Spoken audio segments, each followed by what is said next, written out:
You going there, fellas? Here we go with something for the ladies, or some of the blokes. Even I don't mind a cider. Actually, it was the first drink that I liked drinking. I hated beer and wine when I was young, but I liked cider. This is the Somersby. Somersby. You've probably seen the ad if you're from Australia. Crazy ads. And we've got a Pear cider. And who doesn't like a nice Bosch pear, one of those brown pears? They're lovely.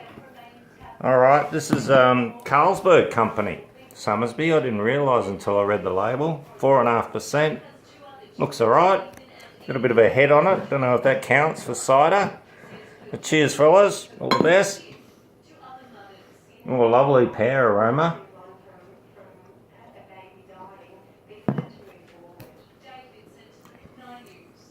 Wow, yum. Wow. Tastes like you just had a big bite of the juiciest, ripest pear ever. And I can't talk properly, my mouth's salivating. That's just lovely. I haven't had a pear for bloody a year, I reckon. That's lovely. Alright guys, a bit of a travel story. You know, I've travelled 50 odd countries in the world. So has my old man. But he's hit some countries that none of us will ever go to. How'd you like Iran, Dad? Oh, terrific. Dad did a trip. Because we went through India and Pakistan first. Southern Pakistan? What did you think of that? Oh, horrible. Yeah. I read his one of his mates, the three of them travelled around the world for a couple of years roughly. Yeah. When you were 22. Yeah. And I looked at all the photos when I was a kid, and that made me want to go and travel. So, and then I'd hear the stories from Dad, you know, third class trains in India, food just full of chili because the meat was probably rotten, all the little stories. That's why I haven't been to India. And I won't be going to Iran, but not for that reason, because you can't get in. And you had trouble getting out, didn't you?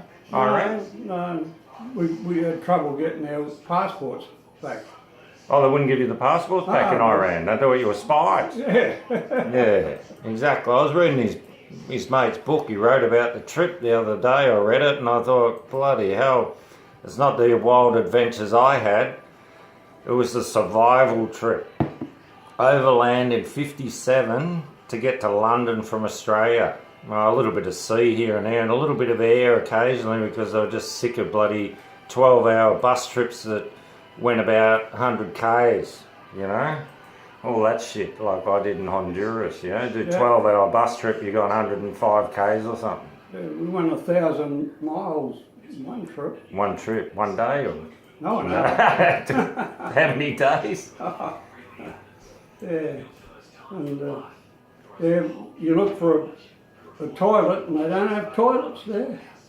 Not in 1957. No, I've actually heard some parts of Iran there's no public toilets, everyone just shits on the side of the street. Oh yeah. India. Yeah. And I had it, you stuck your head in the video. Move across, move out. What are you doing? Had the same thing in Vietnam. Just after the Vietnam War, that was pretty wild. Went and had lunch Saturday in the main tourist town. It was like Nha Trang. It's like #1 tourist town of Vietnam, and we're going for Saturday lunch, you know, right in the middle of town.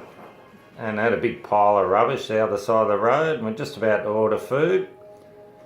And some guy gets up on the pile of rubbish and lays the biggest shit you've ever seen. And we didn't order. We just packed up and went back to the hotel. Oh no. Yeah, the world's full of interesting places. Pretty wild. But yeah, I went to Vietnam it was probably 3 weeks after they allowed people to go there that weren't on organised tours. So we sort of went off on Russian motorbikes for $5 a day and all that sort of caper. And it was pretty wild, and you know, people wanted to slit our throats. They trapped us down the end of one road, and then the cops come and saved us, all that shit. Yeah, it was pretty wild. It would have been similar to Iran and some of those countries when they just open up after war. Yeah. Oh, Ah, it's good stuff. Wild adventure, what I called it. Vietnam was a wild adventure back in '93. Yeah, but 57 in Iran, India, Pakistan. Where else to go? South Africa, yeah. Kenya. England, Sweden is where I worked. Germany, and then down to South Africa. Yeah, that would have been good. Good Yeah, stuff. 6 months in South Africa working Beautiful. and appreciate the apartheid. Yeah, that would have been interesting. To say the least. Alright, well that's the Somersby. I'd get out and get some of this. This is probably the best pear cider I've ever had in my life. Mate Dave Neal come down from Darwin not long ago. He's a really top friend of my younger brother's, and he likes a pear cider, so we had a couple, but it didn't taste as good as this. Alright, we'll leave it at the Somersby. Thanks for the time, fellas. We'll catch you later. Thanks, Dad. No worries. Cheers, fellas. Enjoy.